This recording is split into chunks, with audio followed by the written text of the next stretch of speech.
GV பிரகாஷ்கிட்ட 2-3 question கேட்குறாங்க இந்த பத்திரிகையாளர்கள். அதில் ஃபஸ்ட்டு, ஜிவி பிரகாஷ், உங்களுக்கும் உங்கள் ஒய்ஃப் சைந்தவிக்கும் இப்போ டிவோர்ஸ் ஆச்சு, என்ன காரணம்? உங்கள் மேலே தப்பு இருக்கா, இல்லை சைந்தவி மேலே ஏதாவது தப்பு இருக்கா, என்ன ரீசன் அப்படின்னு கேட்குறாங்க. ரெண்டாவது, ஜிவி பிரகாஷ், நீங்கள் ஏதாவது கட்சியில் இணைய போகிறீங்களா, உங்களுக்கு பின்னாடி கட்சி சப்போர்ட் ஏதாவது இருக்கா அப்படிங்கிற ரெண்டாவது கொஸ்டின். மூணாவது, ஜிவி பிரகாஷ், நீங்கள் அனிருத் மாதிரி குத்துப்பாட்டு பாடுறதில்ல, ஒரு சென்டிமெண்ட் பாட்டு பாடுறதில்ல, எப்போவுமே இந்த மெலடி சாங் மட்டும்தான் பண்ணிட்டு இருக்கீங்க அப்படின்னு 3-4 கொஸ்டின் கேட்டு ரொம்ப ட்ரிகர் பண்ணி விடுறாங்க ஜிவி பிரகாஷை. அதுக்கு ஜிவி பிரகாஷ் என்ன சொல்கிறாருன்னா, எனக்கு இந்த அரசியல் கட்சி சப்போர்ட் அப்படிங்கிறது எதுவுமே இல்லை, நான் எந்த அரசியல் கட்சியும் சார்ந்தும் இல்லை, எந்த அரசியல் கட்சிக்கும் இணையவும் மாட்டேன் அப்படிங்கிற ஃபஸ்ட்டு கிளாரிஃபிகேஷன் கொடுத்துட்டாரு.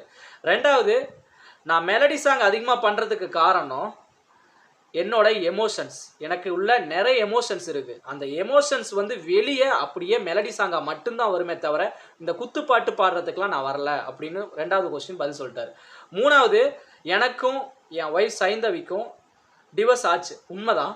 நாங்கள் 2 பேரும் ரொம்ப பொறுமையாக நிதானமாக பேசி இந்த முடிவை எடுத்திருக்கோம். இது எங்களோட பர்சனலுங்கிறது பர்சனல் தான், நான் அதை வெளியே சொல்லணும்னு எனக்கு அவசியமே கிடையாது அப்படின்னு ஜிவி பிரகாஷ் தெள்ள தெளிவாக இந்த 3 கேள்விக்கும் பதில் சொல்லி முடிச்சிருக்காரு.